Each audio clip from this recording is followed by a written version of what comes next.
کاغذ پہ یہی چیزیں لکھ کے اس کو بھیج دیں گے. وہ یہ نہ سمجھے کہ ہمیں اس پہ کیوں لکھ دیا, اس لیے شاید واپس کیا ہو.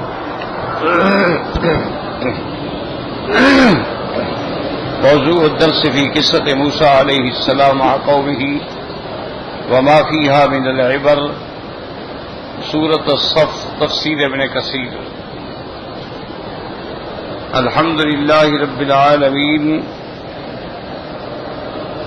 والصلاة والسلام على اشرف الانبیاء وسید المرسلین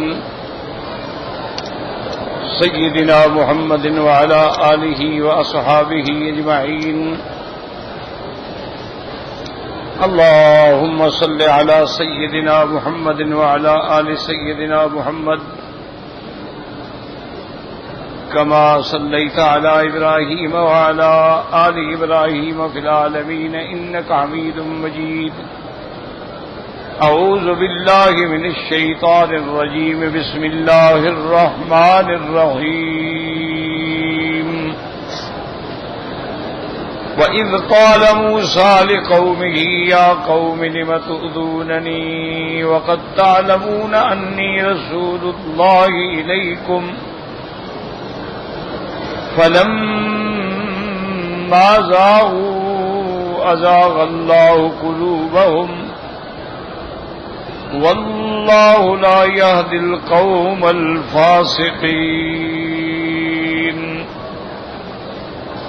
وَإِذْ قَالَ عِيسَى ابْنُ مَرْيَمَ يَا بَنِي إِسْرَائِيلَ إِنِّي رَسُولُ اللَّهِ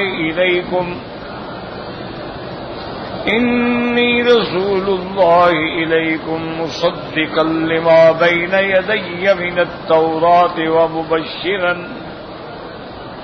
وَمُبَشِّرًا بِرَسُولٍ يَأْتِي مِن بَعْدِ اسْمُهُ أَحْمَدُ. فَلَمَّا جَاءَهُم بِالْبَيِّنَاتِ قَالُوا هَذَا سِحْرٌ مُبِينٌ. قال المؤلف والمفسر رحمه الله تعالى أدام النفع بعلومه وعلومكم في الدارين آمين إلى أن قال يقول تعالى مخبرا عن عبده ورسوله وكليمه موسى ابن عمران عليه السلام. اب مفسر رحمۃ اللہ علیہ ان آیات کی تفسیر فرماتے ہیں کہ ان آیات میں اللہ تبارک و تعالی خبر دے رہے ہیں اپنے بندے, اپنے کلیم, اپنے پیغمبر, اپنے رسول حضرت موسیٰ علیہ السلام کے بارے میں. انہ قال لقومہ, کہ جب موسیٰ علیہ السلام نے اپنی قوم سے فرمایا لم تؤذوننی وقد تعلمون انی رسول اللہ الیکم, أي لم توصلون الأذى إلي وأنتم تعلمون صدقي فيما جئتكم به من الرسالة. اللہ کے پیغمبر نے فرمایا تم مجھے کیوں تکلیف دیتے ہو حالانکہ تم جانتے ہو کہ میں اللہ کا سچا رسول ہوں اور اللہ کا پیغام لے کر اللہ کی وحی لے کے آیا ہوں. وفي هذا تسلیۃ لرسول اللہ صلی اللہ علیہ وسلم فيما أصابه من الكفار من قومه وغيرهم وأمر له بالصبر. ولهذا قال رحمة الله على موسى لقد أوذي بأكثر من هذا فصبر. وفيه نهي للمؤمنين أن ينالوا من النبي صلى الله عليه وسلم أو يوصلوا إليه أذى. اب مفسر فرماتے ہیں کہ ان آیات میں حضور صلی اللہ علیہ وسلم کے لیے تسلی ہے کہ آپ کو جو کفار سے تکلیفیں پہنچتی ہیں, ایذا پہنچتے ہیں, حضرت موسیٰ علیہ السلام کو بھی اس سے زیادہ ستایا گیا. اور اس کے اندر ہدایت ہے مومنین کو کہ کوئی ایسی بات نہ کریں جو حضور صلی اللہ علیہ وسلم کی ایذا کا باعث ہو. اس کے بعد فرماتے ہیں یا ایھا الذین آمنوا لا تکونوا کالذین آذوا موسیٰ وبرأہ اللہ مما قالوا وکان عند اللہ وجیہا. ایمان والو, ایسا نہ کرنا جیسے کہ قوم موسیٰ علیہ السلام نے موسیٰ علیہ السلام کو ایذا پہنچائی, الزام لگایا. اللہ تبارک و تعالی نے ان کی پھر برات کی. وہ اللہ کے ہاں بڑی شان والے تھے, بڑے پیغام عظمت والے تھے. وقوله تعالی فلما زاغوا ازاغ اللہ قلوبهم ای فلما ادلوا عن اتباع الحق مع علمهم به، جب ان لوگوں نے یہ جاننے کے باوجود کہ یہ حق ہے لیکن اس سے ہٹ گئے، ازاغ اللہ قلوبهم عن الہدی، اللہ نے بھی ان کے دلوں کو پھر ہدایت سے پھیر دیا، واسکن الشک والحیرۃ والخذلان، اللہ نے بھی ان کے دلوں کے اندر پھر اسی شک کو رہنے دیا، اسی خذلان کو رہنے دیا، ونقلب افئدتهم وابصارهم كما لم يؤمنوا به اول مرۃ ونذرهم في طغيانهم يعمهون، اللہ نے بھی پھر ان کو ان کی سرکشی میں اوندھا پڑے ہوں کو پڑھنے دیا کہ جب وہ ہدایت نہیں چاہتے تو ہم کیوں ہدایت دیں۔ وقال تعالی ومن يشاقق الرسول من بعد ما تبين له الهدى ويتبع غير سبيل المؤمنين نوله ما تولى ونصله جهنم وساءت مصيرا، اللہ فرماتے ہیں جو پیغمبر کی مخالفت کرے ہدایت آنے کے بعد اور ایمان والوں کے رستے کے خلاف چلے تو اس کا نتیجہ یہ ہے جدھر چاہے پھرے آخر انجام اس کا یہ ہے کہ جہنم، اور جہنم کتنی بری جگہ ہے۔ ولہذا قال تعالی فی هذه الآیۃ واللہ لا یہدی القوم الفاسقین، اللہ جو حد سے نکلنے والے ہیں ان کو ہدایت نہیں کرتے۔ ان آیات میں آپ دو چیزیں جو ہیں وہ سمجھ لیں، ایک تو یہ ہے کہ حضرت موسیٰ علیہ السلام نے فرمایا کہ لم تؤذوننی، تم مجھے ایذا کیوں پہنچاتے؟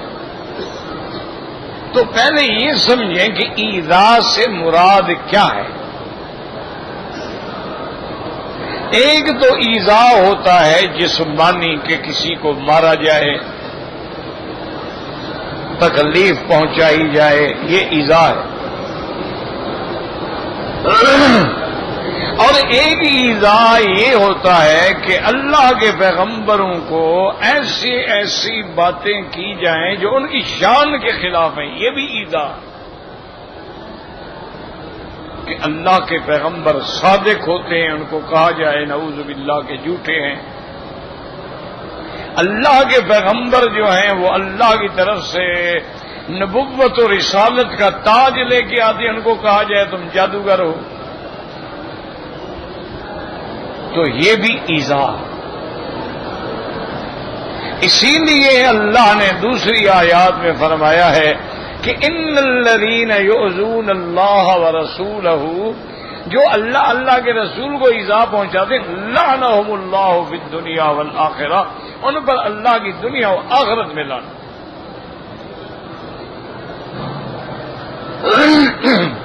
اب دیکھیں نا جی کہ جیسے انہوں نے موسیٰ علیہ السلام کی جان پر بھی عیب لگایا، اور موسیٰ علیہ السلام کی دین کی دعوت کے بعد جو بعد موسیٰ علیہ السلام نے کی مخالفت کی، یہ ایذا ہے۔ جیسے کہ میرے آقا رحمت دو عالم کو مکے والوں نے تو ایسا ایذا پہنچایا نا کہ راستے میں کانٹے بچھائے گئے، آپ کے پاؤں مبارک جو ہیں پتھر مار مار کے خون سے زخمی کیے گئے، اور رحمت دو عالم صلی اللہ علیہ وسلم کے گلے میں کپڑا ڈال کے کھینچا گیا۔ حضور صلی اللہ علیہ وسلم نماز پڑھ رہے ہیں تو ایک جانور کا اوج لا کے آپ کی گردن پہ رکھا گیا، حضور پاک کو ساحر کہا گیا، شاعر کہا گیا، کاہن کہا گیا، مفتری کہا گیا، معلم مجنون کہا گیا۔ کون سی ایذا ہے جو کافروں نے نہیں پہنچائی؟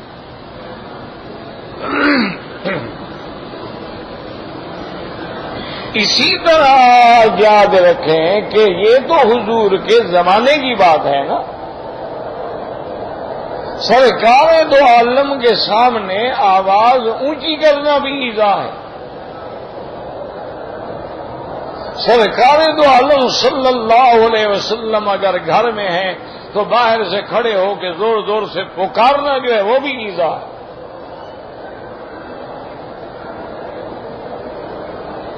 حضور صلی اللہ علیہ وسلم کی زوجہ مطہرہ سیدہ عائشہ صدیقہ پر نعوذ باللہ اتنا گھنونا الزام لگایا گیا،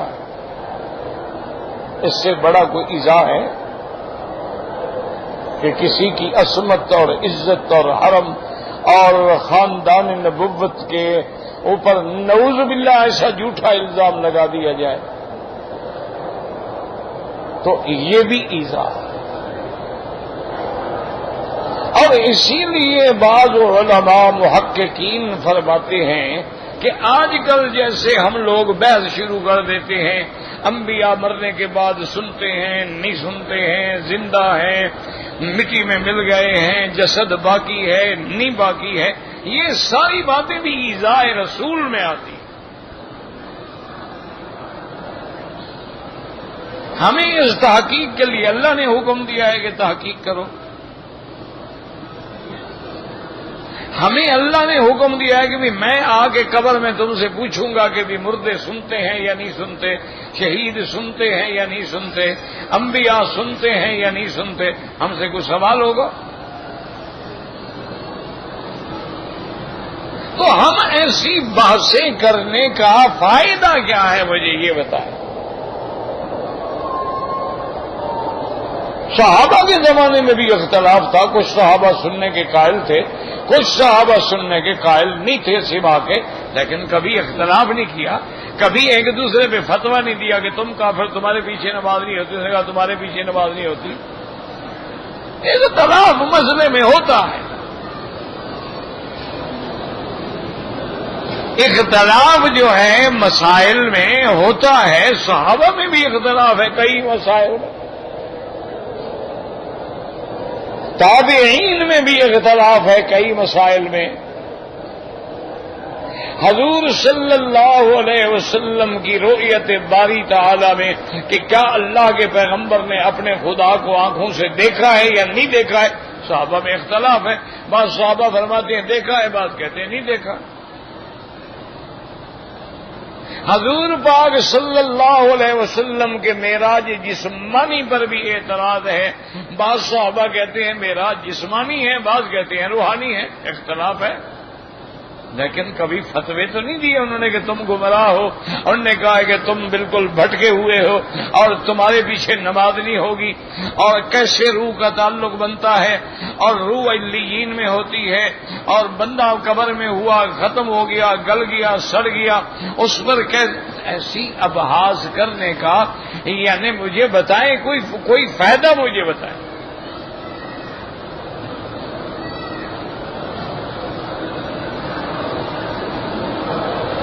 یعنی آپ ٹھنڈے دل سے سوچیں کہ کافر ہیں، ٹھیک ہے کافر ہیں، جہنمی ہیں، ہمارا ایمان ہے جو کفر پہ مرے گا جہنم،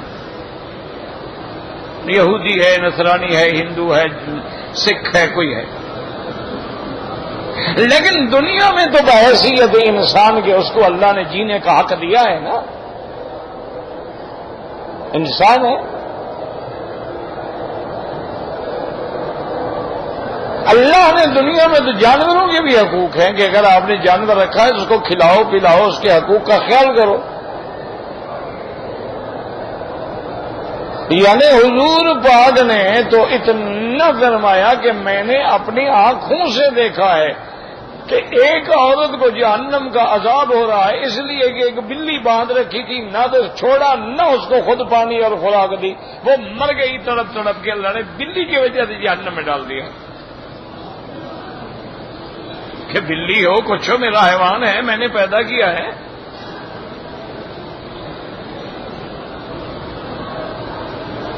تو اس لیے ہمیں ٹھنڈے دل سے سوچنا چاہیے کہ بھئی الحمدللہ ثم الحمدللہ، آج جو کچھ آپ کو یہ دین نظر آتا ہے یہ مدرسوں کی وجہ سے ہے، علماء کی وجہ سے ہے، ہمارا ایمان ہے۔ کیوں؟ ٹیلی ویژن نے تو اسلام نہیں پھیلایا، ڈش نے تو اسلام نہیں پھیلایا، انٹرنیٹ نے تو اسلام نہیں پھیلایا، انہوں نے بے حیائی تو پھیلائی ہے، اور یعنی اور فحاشی تو پھیلائی ہے۔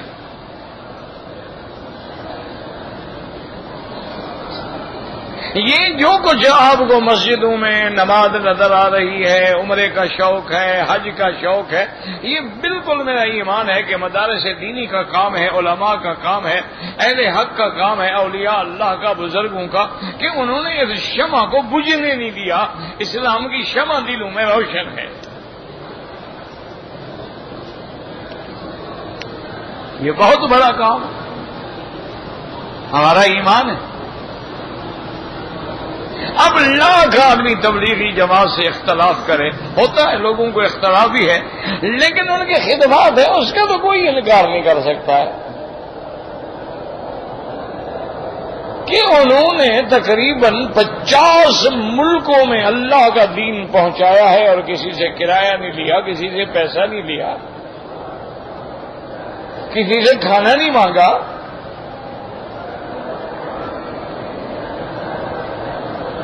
خالص اللہ کے دین کے لیے اپنا گھر چھوڑا، بچے چھوڑے، وطن چھوڑا، راحت چھوڑی اور آرام چھوڑا، اور گلی گلی کوچے کوچے میں پہنچ کے بیچارے جو کچھ وہ جانتے ہیں غریب شکل میں وہ پڑھا رہے ہیں۔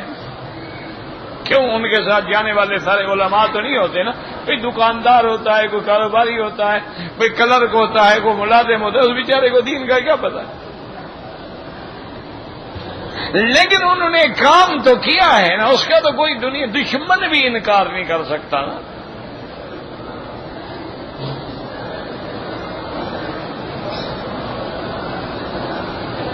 اسی طرح بعض علماء نے مثلاً اب آپ کے ملک میں الحمدللہ ہزاروں مسجدوں اور مدرسوں میں دورہ تفسیر قرآن پڑھایا جا رہا ہے، یعنی 2 مہینے میں وہ قرآن کا ترجمہ جو ہے اس سے عبور کروا دیتے ہیں کہ چلو بندہ کم از کم ترجمہ تو سن لے۔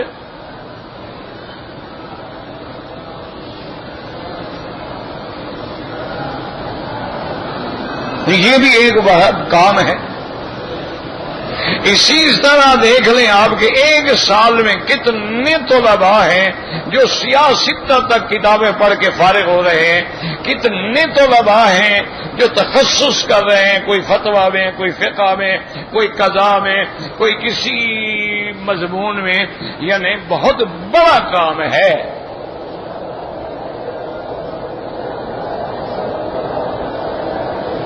لیکن اس سارے کے ہونے کے باوجود ایمان سے کہیں آپ اپنے ملک میں اسلام نافذ کر سکتے ہیں؟ ٹھنڈے دل ناراض نہ ہوں، آپ کے پاس طاقت ہے کہ وہاں اسلام نافذ ہو جائے؟ آپ کے پاس طاقت ہے کہ آپ کہہ سکیں گے جناب یہ چینل پہ، ٹی وی پہ یہ کیا بے حیائی ہو رہی ہے؟ ایک ٹیلی فون بیچنے کے لیے کتنی لڑکی کو ننگا کر کے دکھایا جا رہا ہے؟ کیا یہ ہماری بہنیں، ہماری بیٹیاں، ہماری عورتیں نہیں ہیں؟ یہ اتنی سستی ہیں کہ ایک موبائل بیچنے کے لیے آپ ان کو ڈانس کروا رہے ہیں، ایک برسی بیچنے کے لیے وہ ناچ رہی ہیں، ایک کریم بیچنے کے لیے وہ اتنے تک اریاں بیٹھی اور کریم لگا لگا کے دکھا رہی ہیں۔ اس قدر بے غیرتی، بے حسی، بے ضمیری، کیا تمہارے ان سارے دینداروں کے پاس طاقت ہے کہ ان کو روک لیں؟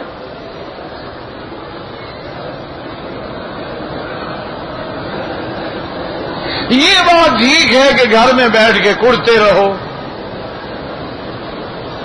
اچھا پھر دشمن اتنا چالاک ہے کہ وہ ہر بلا کو اتنا عام کر دیتا ہے، آپ بچنا بھی چاہے نہیں بچ سکتے۔ مثلا میں خبریں سننا چاہتا ہوں، مجھے ایک بیماری ہے، میں خبریں سنتا ہوں، اچھا میں یا اخبار پڑھ لیتا ہوں، اب میں سننا چاہتا ہوں کتنی دیر تک میں آنکھیں نیچے کر کے بیٹھا رہوں گا کہ عورتیں گزر جائیں، جوان کوئی آئے خبر والا تو میں سنوں گا؟ کبھی نہ کبھی تو نظر پڑ جائے گی نا، نہ بھی دیکھنا چاہوں تو کوئی نہ کوئی تھوڑی بہت ہی جھلکی ملکی تو نظر آ جائے گی نا جناب۔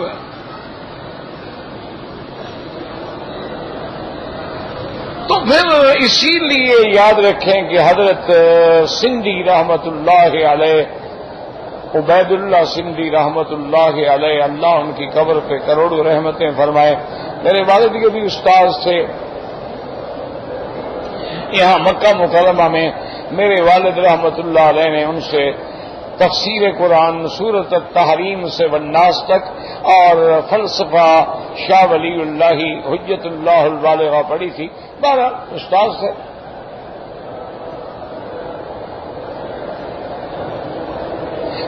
جب ساری ہجرت اور سارے مراحل طے کرنے کے بعد واپس آئے، ان کا تعلق جو تھا روحانی وہ دین پور شریف سے تھا، اور وہ خانپور کے اسٹیشن پہ اترے۔ خانپور جو ضلع رحیم یار خان میں ہے، ایک جنکشن ہے، اچھا اسٹیشن ہے، وہاں اترے تو بڑے علماء آگے اکٹھے تھے۔ بہت بڑا آدمی تھا، کوئی چھوٹا آدمی تو نہیں تھا، یعنی شیخ الہند رحمت اللہ علیہ کا شاگرد ہو، ساتھی ہو، اور پھر جس نے بڑی بڑی قربانیاں دی ہوں اور جس نے کفر سے ٹکر لی ہو، تو بڑے بڑے علماء استقبال میں تھے۔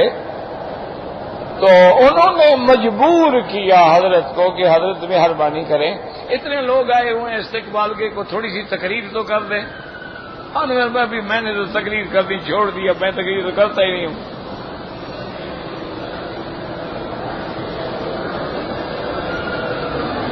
تو انہوں نے مجبور جب کر دیا تو انہوں نے کہا کہ بھائی پھر یہ ہے کہ میری باتیں بڑی تلخ ہوتی ہیں، کڑوی ہوتی ہیں، تو تم لوگوں کو ناگوار بھی گزریں گی، تو میرا خیال تو یہ ہے مجھے معاف کرو بس۔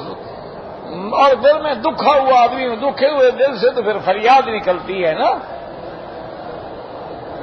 انہوں نے کہا نہیں حضرت آپ ہمارے ایسے۔ انہوں نے کہا اچھا بات یہ ہے، پہلی بات تو یہ ہے کہ میں نے یہ سمجھا تھا کہ ہمارے ملک میں کبھی کمیونسٹ نظام کا غلبہ نہیں ہوگا، کمیونزم نہیں آئے گا، اس لیے کہ ہمارا ملک جو ہے مذہبی ملک ہے، وہ ہند ہو، پاکستان ہو، بنگلہ دیش ہو، یہ مذہبی لوگ ضرور ہیں، اور جہاں مذہب ہوتا ہے وہاں کمیونزم نہیں حملہ کر سکتا۔ انہوں نے کہا کہ میں نے تو باقاعدہ یعنی وہاں بیٹھ کے لینن سے بھی ملاقاتیں کی ہیں اور وہاں کچھ عرصہ زندگی بھی گزاری ہے۔ میرا خیال یہ تھا کہ ہمارے ہاں چونکہ مذہب مضبوط ہے، لوگ جیسے ہیں گناہگار ہیں کچھ ہیں لیکن مذہب سے جڑے ہوئے ضرور ہیں۔ انہوں نے کہا آج تم مولویوں کو دیکھنے کے بعد میرا نظریہ بدل گیا ہے، اب میں کہتا ہوں یہاں بھی کمیونسٹ نظام آئے گا۔ نے کہا کہ تم مولوی صاحبان ماشاء اللہ 1000 روپے کی شیروانیاں پہن کے کھڑے ہو اور 2,000 کی کراکلی کی ٹوپیاں سر پہ رکھی ہوئی ہیں اور گھڑیاں ہاتھ میں ماشاء اللہ باندھی ہوئی ہیں، تو جب تمہارے علماء کا مولویوں دین والوں کا یہ عالم ہے تو پھر غریب کو حق نہیں ہے کہ تمہارے گریبان میں ہاتھ ڈال کے پھاڑ ڈالے تمہاری یہ شیروانیاں؟ اس کو بھی تو روٹی چاہیے نا۔ تو اب میں سمجھتا ہوں کہ یہاں بھی آئے گا۔ ایک دوسرا انہوں نے کہا بات سنو، خدا کے لیے مدرسے بنانے بند کر دو۔ انہوں نے کہا میری درخواست مانو، تم جتنے مدرسے بنا رہے یہ دارالعلوم کم ہوتے ہیں، گزران العلوم زیادہ ہوتے ہیں۔ مدرسہ بنا کے بیٹھ گئے، پیسے آتے رہے، خود بھی کھاتے رہے، طالب بھی کھاتے رہے، مزے سے زندگی گزر رہی ہے ماشاءاللہ۔ نہ جائیداد ہے، نہ زمینیں ہیں، نہ آمدنی ہے، مولویوں کی ٹھاٹ باٹ تو جا کے دیکھو 2-2 لاکھ 3-3 لاکھ کی گاڑیاں نیچے ہیں، کروڑوں کی گاڑیاں، 80-80 لاکھ کی گاڑیاں، 1-1 لاکھ کے موبائل جیب میں ہیں، کہاں سے آ گئے ہیں؟ لوگوں نے پیسے ہمیں اسی لیے دیے تھے کہ ہم 80-80 ہزار کے موبائل رکھیں جیب میں۔ لوگوں نے ہمیں اسی لیے پیسہ دیا تھا کہ ان کے پیسوں پہ ناز کریں، ان کے پیسوں پہ ہم جناب واٹر بیڈ پہ رات کو سوئیں۔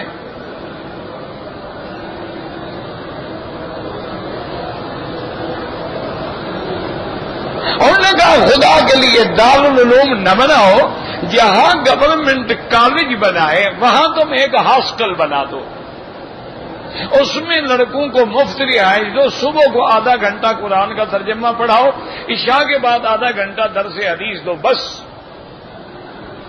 اور کچھ نہ کرو، کیونکہ انہی لوگوں نے آگے عہدوں پہ جانا ہے۔ کم از کم یہ مولوی نہیں بنیں گے تو مولوی سے نفرت نہیں کریں گے، اور دوسری بات یہ ہے کہ تم ہر مدرسے والا جو ہے 10 آدمی 20 آدمی اپنے بھرتی کراؤ پولیس میں اور فوج میں، یہی بل آہستہ آہستہ ترقیاں کر کے اوپر آئیں گے. اور اگر تم ایسا نہیں کرو گے تو انشاءاللہ ایک آدمی آئے گا تمہاری ساری کائنات پلٹ کے رکھ دے گا.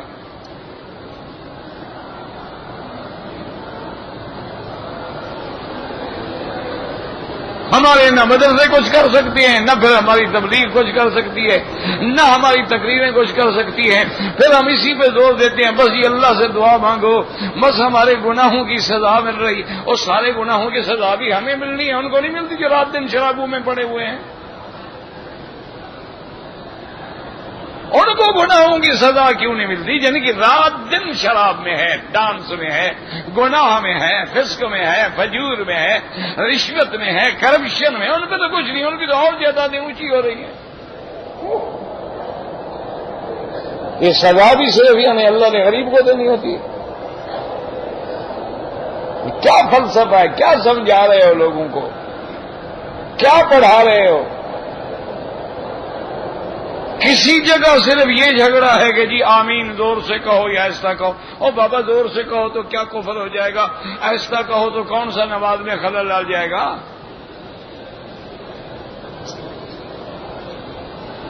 آہستہ کے بھی دلائل موجود ہیں، زور سے کہنے کی بھی روایت موجود ہے. کوئی بات نہیں، کسی نے آمین زور سے کہہ دیا، کسی نے آہستہ. اور ہمارا خدا تو وہ ہے جو زور سے بھی سنتا ہے، آہستہ سے بھی سنتا ہے. اور جنہوں نے کہا آمین دعا ہے تو دعا کا فلسفہ یہ ہے کہ آہستہ مانگو.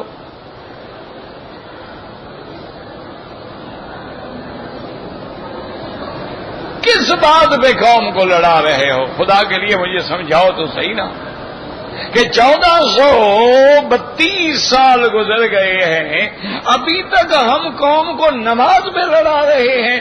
پھر کافر کو یہ حق نہیں پہنچتا وہ کہے کہ جو مسلمان 1400 سال میں نماز میں متفق نہیں ہو سکے وہ ہمیں کس اسلام کی دعوت دیتا ہے؟ وہ کیسے مسلمان ہیں؟ یہ تو ابھی تک نماز میں لڑ رہے ہیں، یعنی جو اہم العبادات ہے، جو دین کا ستون ہے، یہ تو اس میں بھی اتفاق نہیں کر سکے.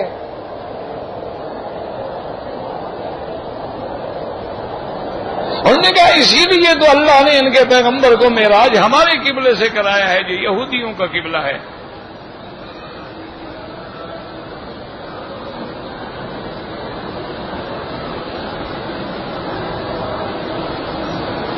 وہ کہتے ہیں کہ جناب یہ کیسی تم باتیں کر رہے ہو؟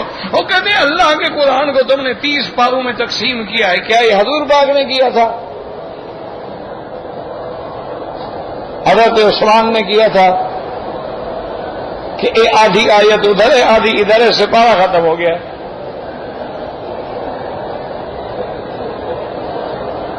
تو انہوں نے تقسیم کی کہ کل حرف مثال کے طور پہ 6666 بنتے ہیں، 30 پہ تقسیم کر دو، جہاں ختم بس سپارہ ختم ہو گیا. آیت پوری ہو نہ ہو، ترجمہ کٹ جائے سپارہ پورا ہو گیا.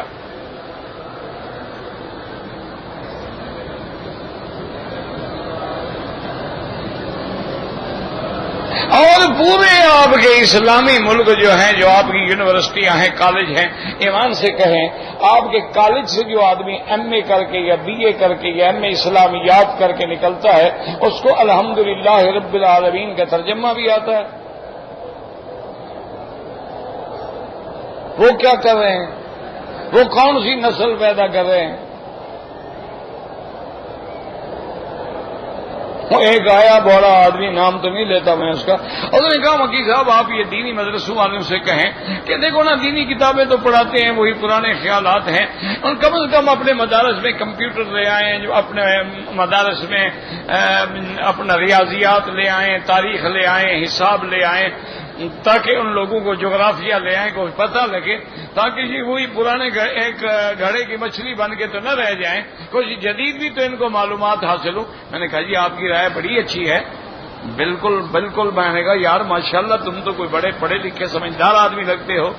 تو بڑا خوش ہوا. نے کہا اچھا آپ ایسا کریں کہ ہمارے پاس ہوتے ہیں غریبوں کے لڑکے, کوئی موچی کا لڑکا, لوہار کا لڑکا, پاولی کا لڑکا, کوئی آنکھوں کا اندھا, کوئی ٹانگوں کا لگڑا, کوئی ہاتھوں کا معذور. ہمارے پاس دین پڑھنے وہ آتے ہیں. پوری دنیا ملک کی جو کریم ہے وہ تو آپ کے پاس ہے, وہ تو کیڈٹ کالجوں میں ہے, وہ تو بیکن میں ہے, وہ تو امریکن سکولوں میں ہے, وہ تو آپ کے جناب جو نرسری اور آپ کے جو مشنری سکول ہیں ان میں پڑھتی ہے. وہ تو بڑے پڑھے لکھے سمجھدار بچے ہیں جو بی اے کر رہے ہیں, ایم اے کر رہے ہیں, ایم بی کر رہے ہیں, ڈاکٹر بن رہے ہیں. آپ ایسا کریں کہ ان میں بھی تو تھوڑا سا دین کی کتابیں رکھ دیں, کیونکہ ان کو تو جلدی سمجھ آ جائے گی, وہ تو جلدی پیک کر لیں گے. ان میں دین تم رکھوا دو, ادھر جب میں کمپیوٹر رکھوا دیتا ہوں. تو کام نہیں بنتا نا. کم از کم تم بھی تو رکھو نا. کبھی پہلے سال میں مشکات ہوگی, پھر بخاری شریف ہوگی, پھر ترمذی ہوگی, پھر نسائی ہوگی, فقہ کی فلاں کتاب ہوگی, فتح القدیر ہوگی, قدوری ہوگی. تم بھی تو رکھو نا یہ کتابیں. ہم سے جو مطالبے کر رہے ہو, تمہارے پاس تو کریم ہے, ان کو بھی تو پڑھاؤ, تاکہ وہ جدید والے جو ہیں قدیم پڑھ لیں, ہم قدیم والے جدید پڑھ لیں, معلومات دونوں کے اچھے ہو جائیں گے. کہتے نہیں یہ تو مشکل ہے. میں نے کہا پھر یہ بھی مشکل ہے, ان کو بھی پھر ان کے حال پہ رہنے دو. کچھ نہ کچھ اسلام تو بچایا ہوا ہے نا. بیچارے مسجدوں میں اذانیں بھی دے رہے ہیں, نمازیں بھی پڑھا رہے ہیں. ابھی رمضان آئیں گے, ختم قرآن بھی سنا دیں گے, تراویح بھی پڑھا دیں گے. اتنا تو دین کو انہوں نے چلایا ہوا ہے. تمہارے ایم اے جو ہیں وہ کیا کرتے ہیں؟ کوئی اذان دیتے ہیں, نماز پڑھاتے ہیں. کوئی دین کا ایک کام تو بتاؤ جو وہ کرتے ہوں.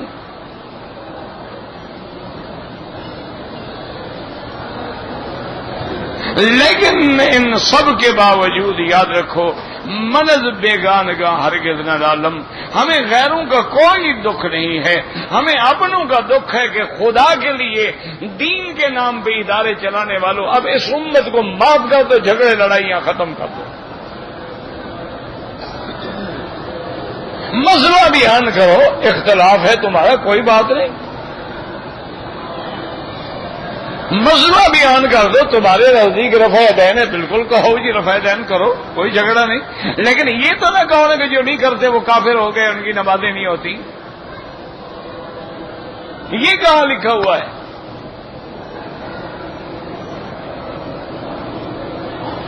یہ تو تم امام ابو حنیفہ رحمۃ اللہ علیہ کو نہیں مانتے, بالکل نہ مانو, اہلاً و سہلاً امام صاحب کا کیا. لیکن جو بیچارے مانتے ان کو تو کافر نہ کہو کہ سارے مقلدی کافر ہیں. اگر مقلدین کافر ہیں تو باقی مسلمان بچتے کتنی ہیں؟ اس ساری دنیا کے ملک تو سارے مقلد ہیں, کوئی حنفی, کوئی شافعی, کوئی مالکی, کوئی حنبلی. خدا کے لیے بس اب اس امت کو نہ لڑائیں, امت کو وحدت کی تعلیم دیں, امت کو اتفاق کی تعلیم دیں, اور امت کو کردار کی تعلیم دیں, اور کوشش کریں کہ تمہارے اندر, اب دیکھو نا اتنا عرصہ ہو گیا ہے, کیوں کوئی امام بخاری پیدا نہیں ہوتا؟ اتنا عرصہ ہو گیا ہے, کیوں امام ابو حنیفہ, امام شافعی پیدا نہیں ہوتا؟ شیخ الاسلام ابن تیمیہ پیدا نہیں ہوتا؟ کیوں کوئی شیخ الہند پیدا نہیں ہوتا؟ کیوں کوئی مجدد الفسانی پیدا نہیں ہوتا؟ کیوں کوئی شاہ اسماعیل شہید پیدا نہیں؟ وجہ کیا ہے؟ سوتے بند ہو گئے, یا تم نے پڑھانے کا کوئی انداز بدل دیا ہے, اب وہ لوگ نہیں پیدا ہوں گے.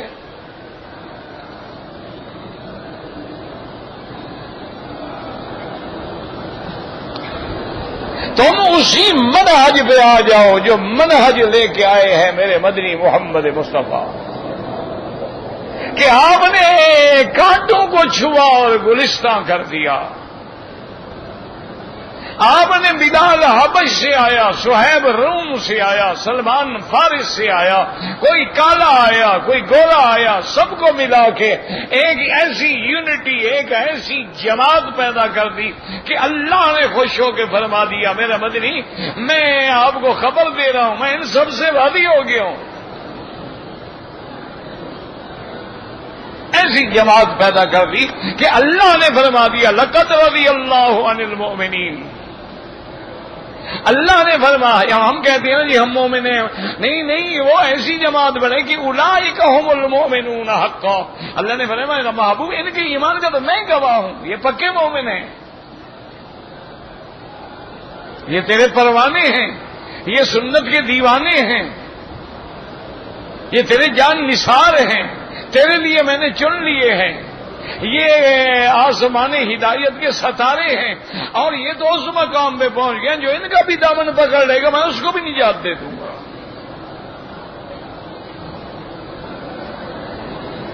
تم بھی خدا کے لیے اب حضور کی امت میں ایسے لوگ پیدا کرو,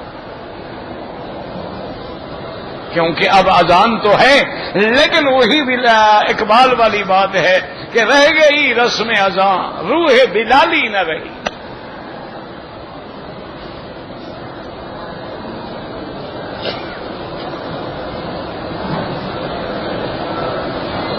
وہی علامہ اقبال بیچارہ کہہ گیا, وہ کہہ رہے اذان تو آج بھی ہو رہی ہے,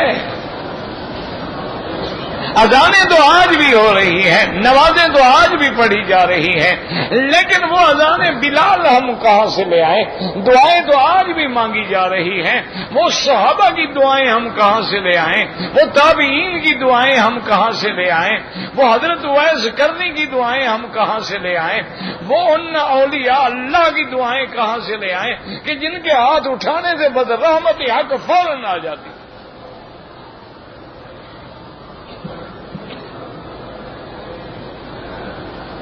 خدا کے لیے اس پہ محنت کریں, اور انبیاء کی شان پہ یاد رکھو کبھی بحث نہ کریں,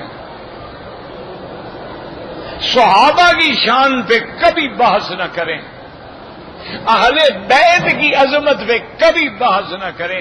اگر کسی حدیث میں آپ نے بی بی فاطمہ اور بی بی عائشہ کی کوئی بات پڑھی ہے, وہ ماں بہن تھی, وہ برابر کا درجہ تھا, وہ بات کر سکتی, ہمیں کوئی حق نہیں. کسی جگہ آپ نے بی بی عائشہ کی زبان سے کوئی کلمہ سنا ہے, اس کو آپ نے بنا دیا کہ بی بی عائشہ نعوذ باللہ زبان دراز تھی. زبان دراز اور نبی کے سامنے پھر وہ مومنہ کیسے رہی؟ یاد رکھو وہ زبان دراز نہیں, وہ ناز تھا, وہ محبوب ہونے کا انداز تھا کہ ماں کہہ رہی ہے, باپ کہہ رہا ہے. جب بی بی عائشہ کی برات میں اللہ کا قرآن اترا ہے تو اس کی والدہ خوش ہو کے کہتی ہیں قومی عائشہ فشکری رسول اللہ. ابو بکر کہتا ہے قومی عائشہ فشکری رسول اللہ, اٹھو اور اللہ کے نبی کا شکریہ ادا کرو. تو یہ ناز ہے. بی بی کہتی ہے لا اشکر رسول اللہ. یہ کوئی اور مائی کا لال کہہ سکتا ہے؟ ایمان ہی ختم ہو جائے. یہ ناز تھا محبوبہ کا. اور نے کہا ماں جان بات سنو, میں نہیں حضور کا شکریہ ادا کرتی. کیوں شکریہ ادا کروں؟ حضور نے تو میرا اعتبار ہی نہیں کیا. اگر حضور کو میری عصمت پہ, میری دیانت پہ, میری حفاظت پہ, میری صداقت پہ آپ کو یقین تھا, پھر تفتیش کیوں ہو رہی ہے؟ کبھی بریرہ کو پکڑا جا رہا ہے, کبھی حضرت علی سے پوچھا جا رہا ہے, کبھی صحابہ کو پکڑا جا رہا ہے. حضور نے میرا کون سی مہربانی کی ہے کہ میں شکریہ ادا کروں؟ لا اشکر رسول اللہ, میں حضور کا شکریہ ادا نہیں کرتی. انی اشکر اللہ, میں اس اللہ کا شکر ادا کروں گی جس نے قرآن اتارا میرے حق میں. بی بی عائشہ فرماتی تھی خدا کی قسم ہے مجھے یقین تھا میں پاک ہوں, لیکن میرے خیال میں یہ تھا اللہ نبی کے دل میں ڈال دیں گے بھی تیری بیوی پاک ہے. اللہ تبارک و تعالی حضور کے دل میں الہام فرما دیں گے, القاء فرما دیں گے. میرے نصیب میں یہ گمان نہیں تھا کہ اللہ میرے حق میں 2 رکوع قرآن اتاریں گے جو قیامت تک پڑھا جائے گا, کہ ایک ایک ممبر و محراب میں کھڑے ہو کے حافظ میری برات بیان کریں گے. اسی لیے امام مالک امام دار الہجرہ اللہ ان کی قبر پہ کروڑ رحمتیں فرمائے, جب وہ حدیث پڑھاتے تھے نا اور بی بی عائشہ سے روایت آتی تھی, پتہ ہے کیا کہتے تھے؟ فرماتے تھے انا عائشہ الصدیقہ بنت الصدیق زوجۃ المصطفیٰ رضی اللہ عنہا المبرأۃ من السماء قالت قال رسول اللہ صلی اللہ علیہ وسلم. فرماتے اس عائشہ سے میں روایت بیان کر رہا ہوں جس کی پاکی کی گواہ خدا نے دی ہے آسمانوں سے. تو یاد رکھو خدا کے لیے اس امت میں وحدت پیدا کرو، خدا کے لیے حضور کی امت میں اتفاق کا درس دو، خدا کے لیے اب ان کو روایات پہ اور فروعی مسائل پہ اور عام فرعی روایات میں نہ الجھاؤ، نہ لڑاؤ، ان کو زیادہ سے زیادہ ملانے کی کوشش کرو، اور تمام مدارس، تمام دینی قوتیں کوئی ایسا بندہ پیدا کرو کہ وہ ایک بندہ آتا ہے تو دنیا کے نظام بدل جاتا۔ میرا مدنی بھی تو اکیلے آئے تھے نا، سرکار دو جہاں جب آئے آپ کے ساتھ کون تھا؟ تو پھر اللہ کے نبی کا دین تو ایسے چلے گا نا کہ آگے بھی جب ابو بکر آیا ہے تو کیا عالم تھا، عمر آیا تو کیا عالم تھا، عثمان آیا تو کیا عالم تھا، علی آیا تو کیا عالم تھا۔ اس لیے اقبال کو کہنا پڑا کہ بات کیا تھی کہ نہ روم و ایران سے دبے چند بے تربیت اونٹوں کے چرانے والے۔ حضرت عمر آ رہے ہیں وادی جموم کے قریب، جب آئے تو آپ نے اپنا اونٹ روک دیا، سارا قافلہ روک دیا، حج پہ آ رہے تھے، اور اتر کے 2 رکعت نماز پڑھی اور روتے رہے، آپ کی داڑھی بھیگ گئی۔ صحابہ نے پوچھا عمر کیا بات ہے، لماذا تبکی؟ اور میں یہ وہ جگہ ہے جہاں میں اونٹ چرایا کرتا، آج میں امیر المومنین بن کے گزر رہا ہوں۔ یہ اللہ کی شان ہے کہ اللہ نے ہمیں اسلام سے اونچا کر دیا، اللہ نے کفر کو ذلیل کر دیا۔ یاد رکھو تم مومن بن جاؤ، آج بھی اسلام کامیاب ہوگا اور کفر مٹ جائے گا۔ یہ آخری سانسیں لے رہا ہے۔ یریدون لیطفئوا نور اللہ بافواہہم واللہ متم نورہ، لیکن اللہ مدد کب کریں گے؟ جب تم مومن بنو گے، باتوں سے مدد نہیں آتی۔ تم ایسے جھوٹے عقیدے بنا لو کہ جی 1965 کی جنگ میں جب ہندو بم مارتے تھے نا، ماشاءاللہ پیر نکل کے پکڑ لیتے تھے۔ 71 میں سارے پیر ناراض ہو گئے، ایک بم بھی نہیں پکڑا۔ کیا جھوٹے عقیدے بنا رکھے ہیں، کیا کس سے کہانیاں جنگ ہوتی ہے، وہاں اللہ کا نبی بھی زخمی ہو جاتا ہے۔ کیوں قوم کو اندھیرے میں رکھتے ہو؟ فتح بھی ہوتی ہے، شکست بھی ہوتی ہے۔ حضور نے فرمایا کہ حرب کیا ہے؟ دلون بیننا و بینہم، ڈول ہے، کبھی انہوں نے کھینچ لیا کبھی ہم نے کھینچ لیا۔ الحرب سجال بیننا و بینہم۔ کیوں لوگوں کو اندھیروں میں رکھتے ہو؟ پھونک مارو گے تو دشمن کی توپوں میں کیڑے پڑ جائیں گے۔ اب تمہارے تو اپنے دشمن کی اس میں کیڑے نہیں پڑتے، توپوں میں کہاں سے کیڑے پڑ جائیں گے؟ مت الجھاؤ قوم کو، مت لوگوں کو قوالیاں سنا سنا کے گانے کے عادی بناؤ، مت لوگوں کو بلا وجہ کے جلوس نکال کے دین سے نہ ہٹاؤ۔ اگر دین اسی کا نام ہے نا، خدا کی قسم مکے والا ایک بھی مخالفت نہ کرتا۔ اگر حضور کہتے بابا کیوں لڑتے ہو، میں 12 کو جلوس نکالوں گا، 22 رجب بناؤں گا، 15 شعبان کی رات کو جلوس نکالوں گا اور حلوہ شلوہ تقسیم کروں، کہتے لاکھ کریں ہمیں بھی کھلائیں، ہم بھی کھائیں گے۔ وہ کیوں لڑتے؟ لڑائی تو تب ہوئی نا جب حضور نے فرمایا قولوا لا الہ الا اللہ، آؤ سارے بتوں کو مٹا دو۔ اور مسلمانوں یاد رکھو، یہ جمہوریتیں بھی بت ہیں، یہ سیاسی قیادتیں بھی بت ہیں۔ لا الہ الا اللہ کی جب تک ضرب نہیں لگے گی ایمان نہیں آئے گا۔ بہرحال دعا کریں، ہمارا کام تو ہے، ہم دین کے نام پہ روٹی کھاتے ہیں، چوکیدار ہیں، ہم تو کرتے رہیں گے نا، ہوشیار ہوشیار ہوشیار، خبردار، چور آ رہا ہے چور آ رہا ہے، جاگو جاگو۔ تم نہ جاگو، تمہاری مرضی، ہم تو اسی کی ڈیوٹی کرتے ہیں، نوکری کرتے ہیں، کھانا جو کھاتے ہیں دین کے نام پر تو روٹی ملتی ہے، تو ہمارا تو حق ہے نا کہ ہم شور مچائیں۔ کوئی صحابہ پہ حملہ کرے گا ہم شور مچائیں گے، کوئی اہل بیت پہ حملہ کرے گا ہم شور مچائیں گے، کوئی حدیث رسول اللہ پہ حملہ کرے گا ہم شور مچائیں گے، کوئی ختم نبوت پہ حملہ کرے گا ہم شور مچائیں گے۔ ہمارا تو کام ہی ہے۔ باقی تم جاگو نہ جاگو، یہ نہ کہنا کہ ہمیں آواز نہیں پہنچی تھی۔ واللہ اعلم۔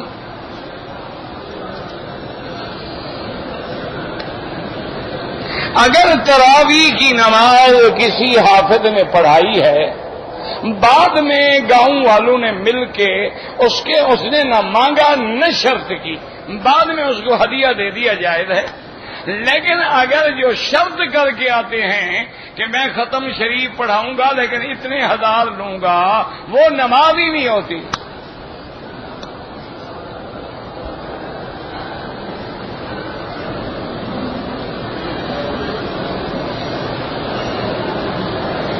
میں نے ایک موٹر سائیکل خریدا ہے 60,000 میں، ادھار میں نے 90 میں بیچ دیا، جائز ہے؟ کیونکہ گویا اس نے اس بات سمجھا کرو، ایک ہے کہ 60,000 دے کے 90 لو، یہ حرام ہے۔ ایک ہے کہ 60,000 کی ایک چیز ہے، اب میں نے کہا بھی میں بیچوں گا ادھار میں لیکن پیسے میں 90,000 لوں گا، تو گویا یہ سودا ہی میرا 90,000 پہ ہوا ہے، یہ تو حرام نہیں ہے۔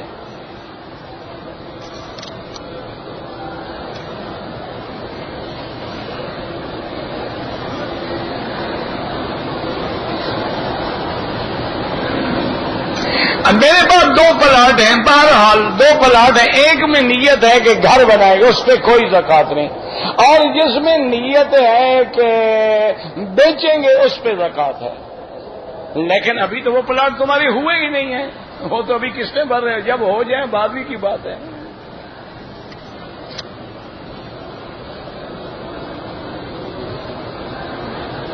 کہتے تھے کہ دور جدید میں علوم فلکیات جو ہیں وہ بڑی ترقی کر چکے ہیں، لیکن کیا ضرورت ہے کہ ہم چاند کے بارے میں ان آلات سے، مشینری سے فائدہ نہیں اٹھاتے اور ابھی تک ہم پرانے خیالات میں لگے ہوئے ہیں؟ میرا بھائی بات یہ ہے، ایک ہے چاند کو ڈھونڈنا، ڈھونڈ کے فیصلہ کرنا، پھر تو ہم چاند کے پجاری ہوئے نا، کہ ڈھونڈو اس کو، مشینیں لگاؤ، ہیلی کاپٹر لگاؤ، فلاں لگاؤ، ڈھونڈو چاند ملے تو ہم کچھ کریں۔ اللہ کے قرآن نے فرمایا ہے کہ جس نے چاند فمن شہیدہ، جس نے دیکھ لیا ہے روزہ رکھو، نہیں دیکھا ہے 30 پورے کر لو۔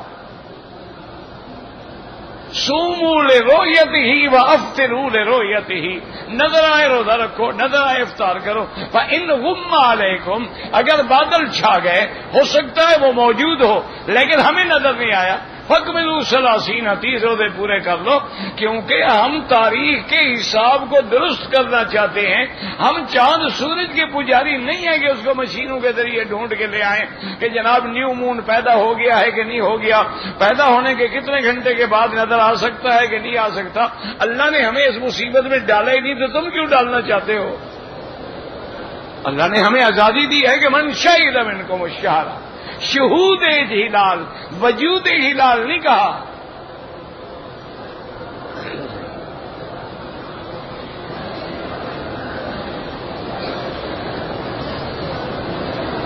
کہتے تھے کہ بچپن میں کسی کو 5 انگلیاں دکھاتے تھے، یہ رواج ہے، لعنت مانا اللہ کی رحمت سے بعید ہو جانا، یہ تو لوگوں نے رواج بنائے ہوئے تھے بھی، یہ عیب ہے۔ بہت سارے ملک ہیں یہاں یہ کوئی عیب نہیں۔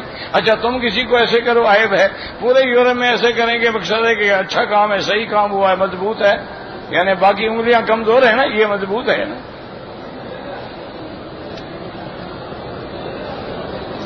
میں نے چور سونا رکھا ہوا ہے کہ بیٹی کی شادی پہ دوں گا، زکوٰۃ دو، یعنی بیٹی کے دینے کا خیال ہے، اللہ کو دینے کا خیال نہیں ہے۔ بڑا اچھا ماشاءاللہ زمیندار آدمی ہے بھائی، بیٹی کا اتنا خیال ہے کہ جب شادی ہوگی دوں گا، پتہ نہیں ہم زندہ بھی ہوں گے نہیں ہوں گے، لیکن اللہ کے حقوق کا کوئی خیال نہیں جس نے سونا دیا ہے۔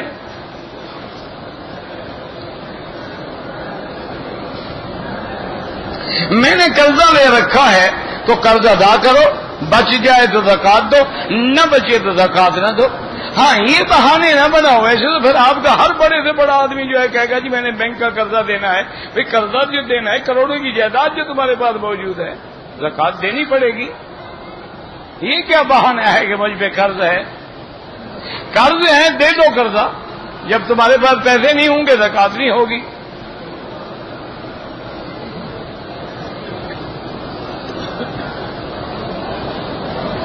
ہم کراچی سے بال کٹوا کے آئے تھے، ماشاءاللہ احرام سے پہلے کٹوا کے آئے تھے، طواف کے بعد 2 رکعت مقام ابراہیم پہ نہیں پڑھ سکے، چلو کہیں بھی پڑھ لی، تھوڑے سے بال کاٹ دیے، الحمدللہ ایک دم ایک بکری ادا کریں اور بال بھی کٹوائیں۔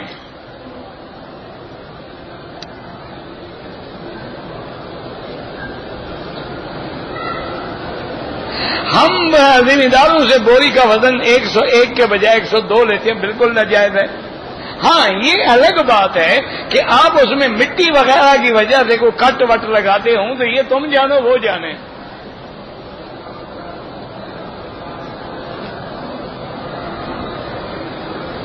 کہتے جی کہ رائے منڈ والے جو ہیں سپیکر استعمال نہیں کرتے، اچھی بات ہے، حضور پاک بھی نہیں کرتے تھے، تو جہاں آج اگر سنت پہ عمل ہو رہا ہے شکر کرو، جہاں استعمال ہو رہا ہے وہاں جائز ہے، جائز ہے نا، ورنہ حضور پاک کے زمانے میں تو نہیں تھا نا۔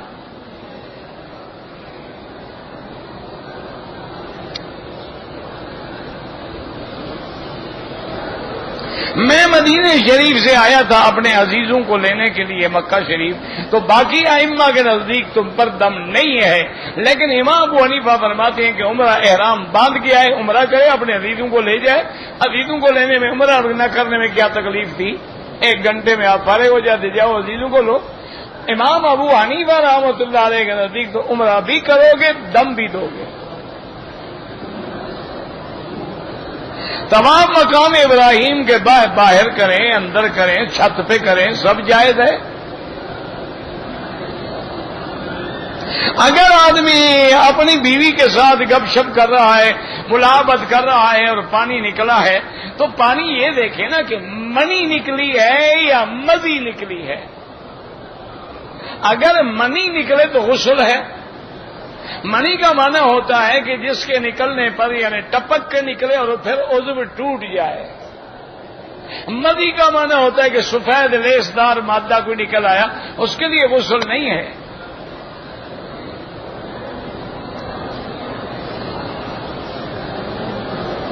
یہاں قضا نماز کیسے پڑھیں؟ جیسے ادا پڑھتے ہو، نیت کر دو فلاں قضا پڑھ رہا ہوں۔ تمام فوت ہو گئے، ان کے لیے ایک طواف کر دوں، پھر ایک حج کر کے حضور کی ساری امت کو چھڑا دو، ہر سال آنے کی کیا ضرورت ہے؟ اللہ کے بندے دعا کرنا الگ بات ہے، ورنہ حج ایک کے لیے، عمرہ ایک کے لیے۔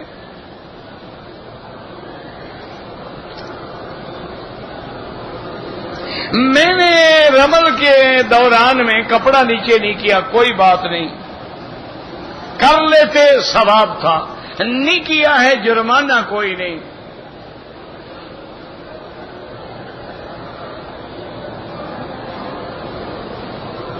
کہتا جی کہ آج کل لندن میں ہمارا روزہ جو ہے وہ 20 گھنٹے کا ہوگا، اس لیے کچھ لوگوں نے فتویٰ دیا ہے مصر سے کہ بھئی آپ جو ہے اپنا فرضی دن بنا لیں۔ بالکل غلط فتویٰ ہے۔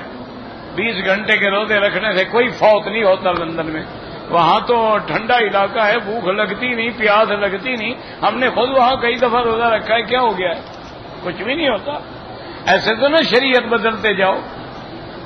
ابھی کہیں گے کہ جی پھر رات لمبی ہو گئی لہذا نماز چھوڑ دو، کون بیٹھا رہے نماز کے لیے؟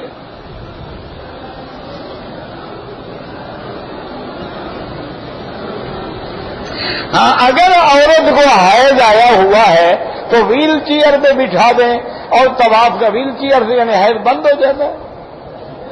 کوئی عقل کرو۔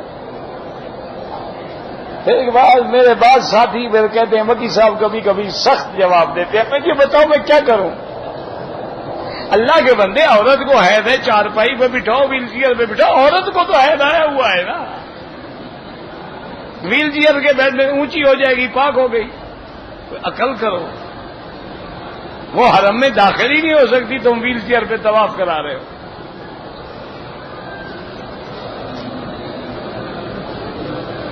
ایک حکیم ہے جو مجھے علاج کے طور پہ کوا کھلانا چاہتا ہے۔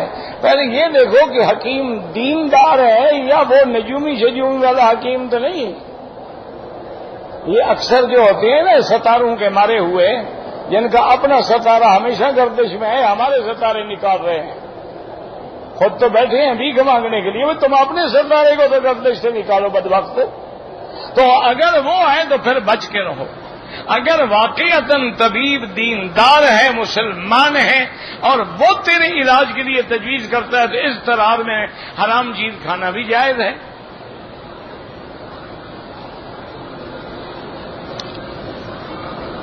یار خدا کے بندے مجھے سچی بات ہے، اسی لیے دیکھو نا جی، کوا ہے یا بلی ہے یا کچھ ہے، اس کے کھانے کے تو مسئلے پوچھ رہے ہو، یہ جو رشوت کھائی جا رہی ہے اس کا گناہ اس سے کم ہے؟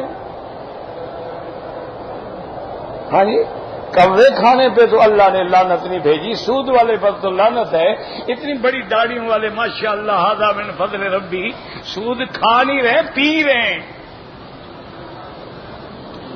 اور پھر یہ بھی کہتے ہیں وکیل صاحب ہم ہر سال اپنے ملازمین میں سے 5 آدمیوں کو حج پہ بھیجتے ہیں، میں کہ ان کا حج بھی برباد، تیرا بھی برباد انشاءاللہ۔ حرام کے پیسے دے کیا حج ہے؟ حج کا مردود علیہ ایک حدیث ہے کہ جب آدمی حرام کے پیسے سے حج کرتا ہے اللہ فرماتے ہیں تیرا حج تیرے منہ پہ میں مارتا ہوں۔ ان اللہ طیب لا یقبل الا الطیب، اللہ پاک ہے، پاک چیز کے بغیر قبول نہیں فرماتے ہیں۔ سود کھا رہے، کبے کے مسئلے پوچھ رہے۔ انا للہ و انا الیہ راجعون۔ صلاۃ التسبیح بالکل پڑھ سکتے ہیں، لیکن حدیث مبارک ضعیف ہے، فضائل اعمال میں ضعیف حدیث پر بھی محدثین عمل کرتے ہیں۔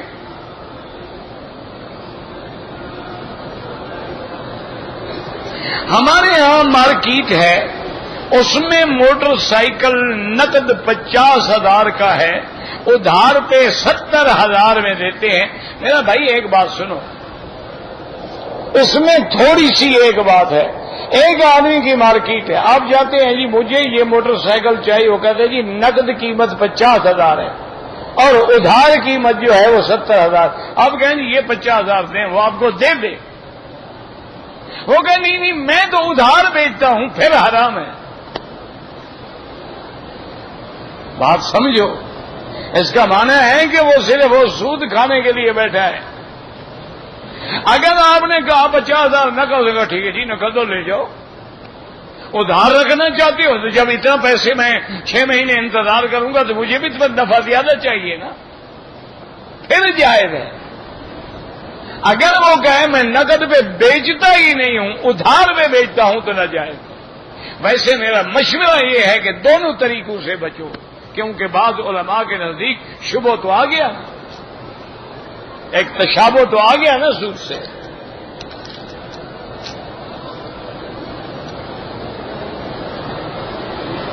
ہم اگر سندھ کی بات مان لیتے، اگر مان لیتے نا، تم نے تو ایسے مانی کہ ان کو کافر ہونے کا فتویٰ دیا، تم نے تو ان کی بات بڑی مانی ماشاءاللہ، ان کو کافر کہا۔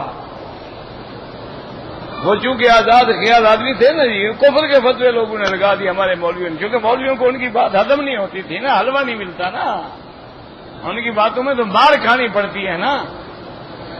اور ہمیں چاہیے حلوہ شریف، اور حلوہ بھی ایسی بلا ہے جس کو کھلا دو نا جی سیمنٹ لگ جاتی ہے، مجال ہے حق نکلے زبان سے۔ پھر